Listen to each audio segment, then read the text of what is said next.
all our Sports Today family members. These are the latest sporting headlines that's doing the rounds this Sunday on Sports Today. Now, the first major news that we're going to give you is that after the end of the Ashes, the action now shifts to the India versus Pakistan under 19 Asia Cup final. And this is going to be very, very interesting indeed. India, remember, had managed to beat Pakistan in the league stage and they continued their domination even then. India put on a great show in Sri Lanka as well. India have won the toss and have opted to bowl in the final against Pakistan. Now, whether there will be handshakes after the end, whether there's going to be any other kind of inclination, that we do not know. The main focus is going to be that. If India does shake hands today with Pakistan, then it is a huge bit of news because ICC have given the diktat that keep politics out. But India didn't shake hands with Pakistan after the end of the first match that happened. So, how is Pakistan going to respond to this? Remember, another Asia Cup, another final. Will India get the cup this time also? Or will there be no trophy controversy this time?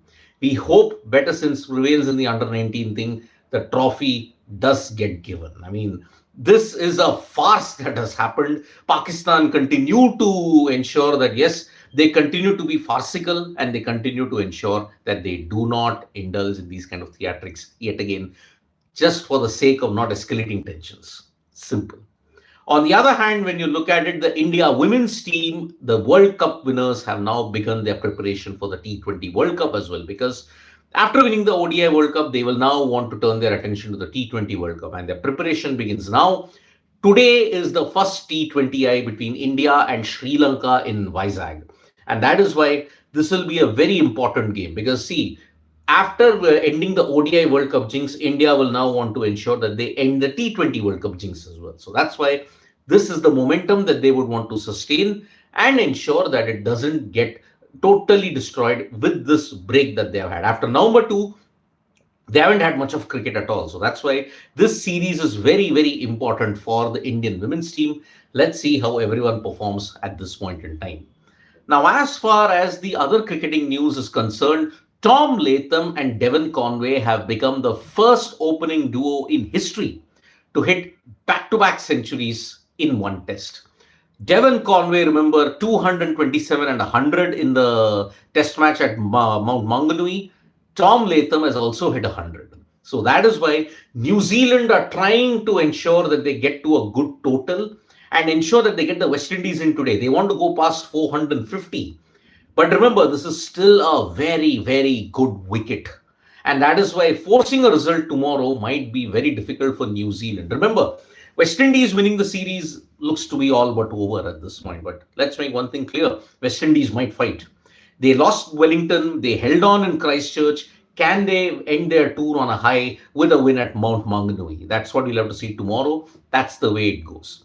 Now, as far as the Ashes is concerned, there is going to be serious repercussions when you look at it. I mean, I'm just reading the comments as to what is happening. Alex Carey is the player of the match. Ben Stokes has said the dream is now over, which is incredibly disappointing. Everyone is hurting and quite emotional about it. It hurts, but we ain't going to stop. Australia have just been able to execute things more consistently than us. And that is why this is going to be very. We were confident we had a good chance of chasing it down. It was a very good wicket. Losing those 3 wickets at the back end of yesterday set us back. So, Ben Stokes is just going to go gung-ho about it. And anyway, see, the series is now lost. England can just play for pride. And if they can win a series, if they can win a game in Australia, that itself will be amazing. Remember, Joe Root hasn't won a single test in Australia in his whole career. 18 tests, 16 losses. 2 draws. That is Joe Root for you in a nutshell. So that's why this is going to be very, very interesting at this point in time. Now, as far as other sports is concerned, Satvik Sairaj, Rankireddy and Chirag Shetty unfortunately lost in the BWF World Tour finals yesterday. They lost to the Chinese duo of Liam and Wang. And because of that now, 2025, Satvik Sairaj, Rankireddy and Chirag Shetty, they will not win a single title. First half of 2025, when you look at it, they were beset by personal problems. And you look at it, there were injury issues as well. Then, when you came back in the World Championships, they got a bronze, but it could have been so much more better. Now the focus shifts to 2026, where they'll be hoping that they can do well in the Commonwealth and in the Asian Games, as well as in the other tournaments that take place as well. So very important year for badminton. Only Lakshya Sen has emerged, and even Tanvi Sharma, when you look at it, these are the only two stars who've done well in 2025 so far.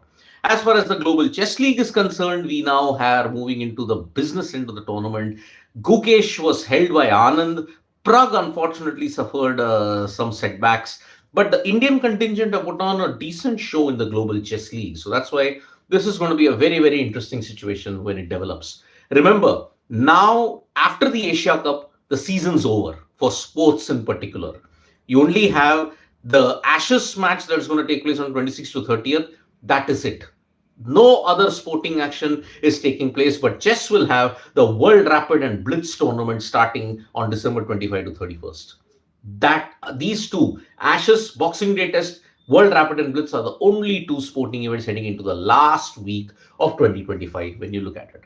So thank you so much, folks, for joining us for this morning wrap. Subscribe to Sports Today for all the latest news and analysis, and don't forget to tap that bell icon so that you know when we go live. We'll be back with more updates throughout the day. Bye bye.